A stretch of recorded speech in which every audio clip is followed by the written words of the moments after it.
Go wild down under. Wield 13 different high-tech boomerangs, including the Frosty Rang, Flame Rang, and the powerful Doomerang.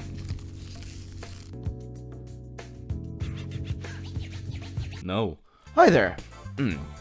Hi there. If you haven't seen the first part of this video, there's a first part of this video. I'll stick a link in an iCard right about here, so you can click on over to that if you want the necessary context. Otherwise, please enjoy the video.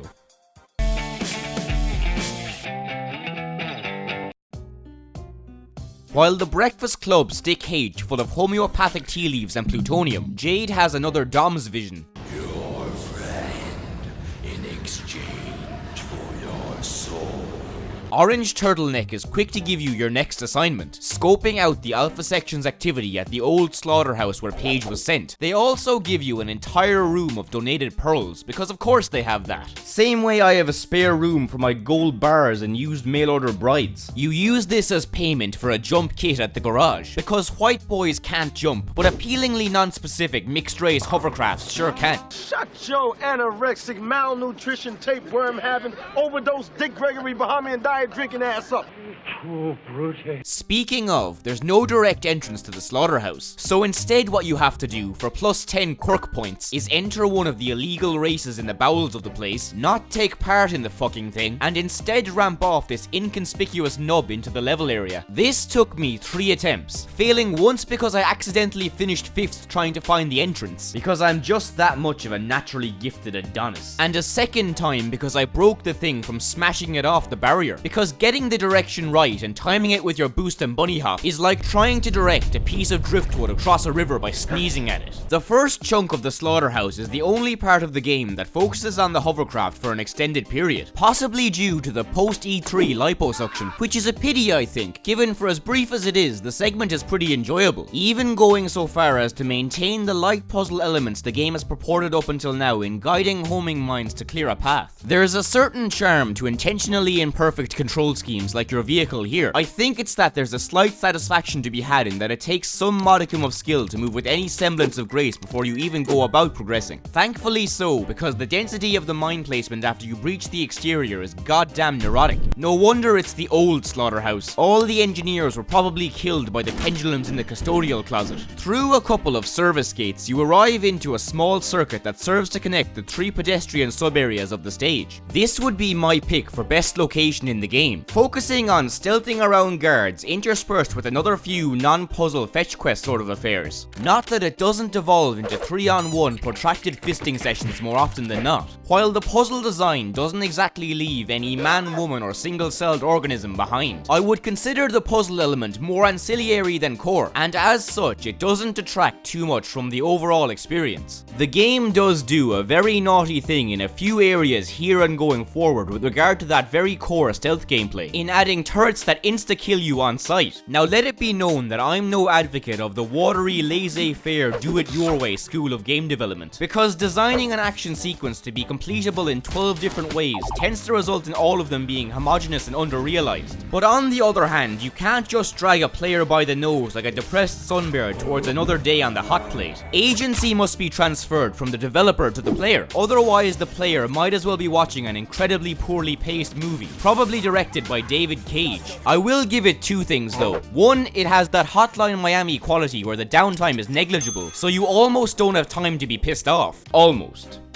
I make time to be pissed off. And 2, it's reliably entertaining watching Jade get picked off. Again with some neat use of the camera, flying back like she's impersonating Alucard from Symphony of the Night. With your paper route complete and your photos of the Alpha sections shipping off their captives to the Dom's moon base taken. I feel like a joke should go here, but nah, moon base, alright. And just when you think the stage won't have a boss fight, well, it doesn't. Because this is just the second boss again, made trivial by the homing attack you picked up earlier. That's lazy. Don't do that. I'd be less mad if there was no boss fight. The governor herself is present when you report back in to Iris. I think just because the writers were struggling to put together recurring dialogue for the other non-characters, there's something a little off about her design. Possibly that she looks more feline than the fucking cat lady. There's also a big story moment moment where we find out that pey'j is the iris leader in absentia. The reason I'm not making a big deal of this is that I don't think the game does. Not that pey'j is an underdeveloped character, but I don't feel that this plot thread was sufficiently built up, so the implied impact is lost on me. It also turns out that the mixtape he gave Jade earlier was actually a concept album about a spaceship he had hidden beneath the now presumably haunted lighthouse. Conveniently so, seeing as Jade's next mission is to take some space pictures on the moon. You pocket another truckload of pearls and set off home. However, upon arriving back at Shutter Island, you find a blasted hellscape where the orphanage once stood, because I suppose there was a horrible accident with the C4 plastic explosive the kids were smuggling en masse to stay cash solvent. This is what indifferent parenting leads to, I'm telling you. Serious face though, the Doms ram-raided the place and took all the children, prompting Jade's sad character moment, registered trademark. The type that results in our lead doing exactly what she was already going to do, but with 15 to 20% more gusto. The scene is handled alright, to be fair. Jade drowning in doubt and self-pity, and H talking sense. One good old-fashioned shot of ludonarrative dissonance later, you're back to finding pey'j's ship.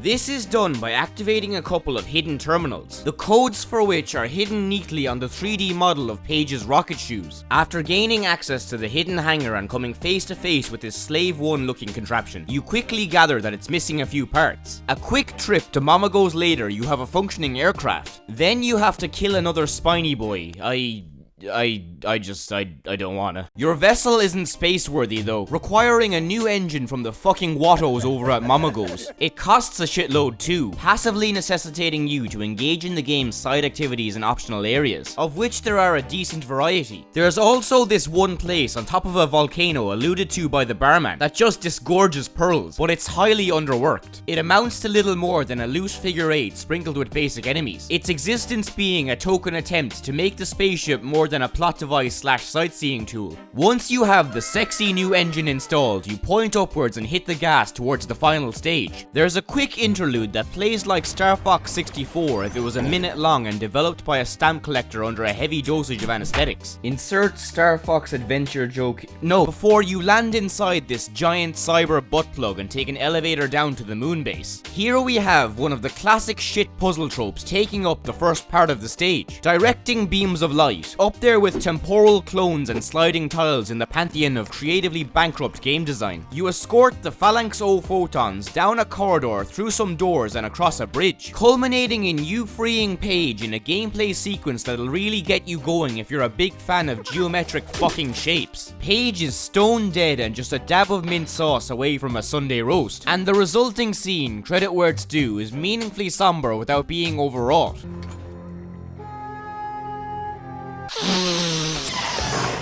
I said, goddamn! And so, with heavy hearts, they cross back over the bridge and... pey'j! Oh look, here comes the Ubisoft marketing team to stick its knob in our Sunday roast, because I guess no game branded with that wretched swirl can stave off being franchised inevitably, and you don't tend to sell many plushies of dead livestock. So there's a saccharine reunion scene. Or maybe there's not. They could be reciting Bible verses or Nazi propaganda back and forth for all I know. Seeing as this Ubisoft developed, Ubisoft published, Ubisoft ported game on Ubisoft's own forsaken platform is as consistent as a bowl of steaming cat piss on a hot summer's day. The now assembled members of Paramore continue on their mission, first across some landing platforms and then through this area of light elevators. This is another example of a woefully underworked gameplay sequence, meekly succumbing to the Blue Zephos maze algorithm. Alright, do you want to do the left wall malarkey? It does remind me of that one loathsome stage in Yume Nikki though, and that alone is worthy of a Glasgow smile. You get a shot of the Alpha Section's football coach talking to the Dom's director of hentai, and then hop on a transit over to comms to broadcast it back to Hylia, kink-shaming him in front of all his neighbours.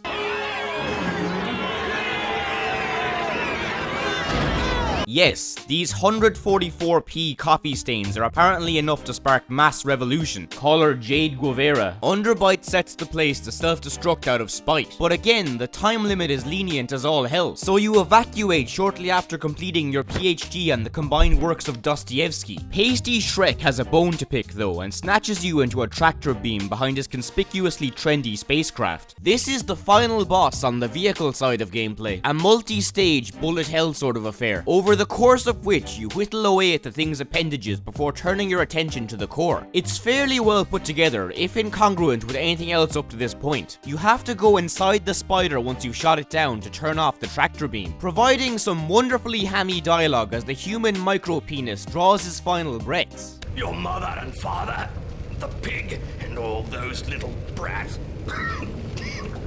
We've sucked them dry of all their fluids. That's very illegal. May the angels of darkness rise to glory. Good night, sweet prince. And flights of Angels of darkness. bring me to thy rest. A fleet of Schmei fighters cut you off as you head back to deal with the big bad, but Schmed squadrons swoop in to take the heat. You land, take the elevator down, and then the game crashes. I mean, you go to the final boss fight, against the Sacred Heart as depicted by H.R. Geiger. There is an interesting little plot dump alluding to Jade's past. Apparently she had some connection to the Doms and was the source of their power and wasn't originally human, but was made that way to combat them, and oh my head. She aches. None of this is explained or expanded upon either, so illusions is all they are. Then pey'j gets zapped up into a ball of light and the action kicks off. The fight itself is disappointingly uninspired, largely boiling down to a few waves of standard enemies. First it's Dom's grunts, followed by evading an energy beam. Then it summons a wave of pey'jes, because when your legion of spiny demons can't overpower this one girl, the next logical step is to bombard her with obese porcine. You rise one of them and use it to get through this crystal wall in front of the boss. Lastly, H gets zapped up as well and you fight a load of him. Dodge, whack, etc. Between the latter two phases, you face off with the flying spaghetti monster in what can only be described as DDR whack-a-mole, including one S-rank dick move where he appears above Jade's head. And I'm sorry, but how are you supposed to use WASD in the Z direction, motherfucker? Then the game double dicks you with a side of fries at the end, flipping the controls so you now have to hit a Z direction that doesn't exist. And also it's from fucking Bizarro World where people eat shit and Ubisoft have integrity. When you finally kick its teeth in, Jade ascends to godhood, all the people are freed, and Iris show up to get them out. Nice storybook ending. Except pey'j still has space chlamydia, but we never got that sequel, cause we're getting this one. What? That's Swiss fucking chocolate, pig. While the lack of finesse and polish shouldn't go unacknowledged, Beyond Good and Evil is a very competently put together game overall. The stealth focus, pleasant theming, and surprisingly strong characters do enough to set the game apart from the oversaturated market of the time. Even though back in 2003 this uniqueness manifested into pretty dismal sales figures, the game being sold at some retailers at an 80% discount just months after release. It reviewed well though, managing to snag itself a seat in that pretentious smoky bar where all the cult classics gather to sip $20 cocktails. And while I doubt I hold the game in as high regard as some of its fanbase, I do get it. The whole thing is dripping with charm from its every postulating orifice, and when you match that with a display of strong game design fundamentals, the end result is, to use the formal nomenclature, some dank vidya. The plotline in and of itself isn't particularly nuanced. Halloween masks with reverb voices bad, humanoids with American voices good. As I've said though, the main characters managed to be quite compelling, with enough well-written dialogue to flesh them out. I get the sense that they were written top-down, which is to say they were written to fit their character models and not the other way around. This can go really poorly, but it works for the core three here I think, each of them defined without being monotonal, their interactions forming a nice anchor for the story. Jade is vastly endearing, strong but not infallible, and relatable in her actions and struggles. She sort of reminds me of Ripley, in that she doesn't undergo too much character development, but it works when she does, and she's not underdeveloped by any means. Pey'j and Double H both contrast distinctly against Jade. Pey'j the stalwart, kind-hearted father figure, and H the selfless, loyal partner.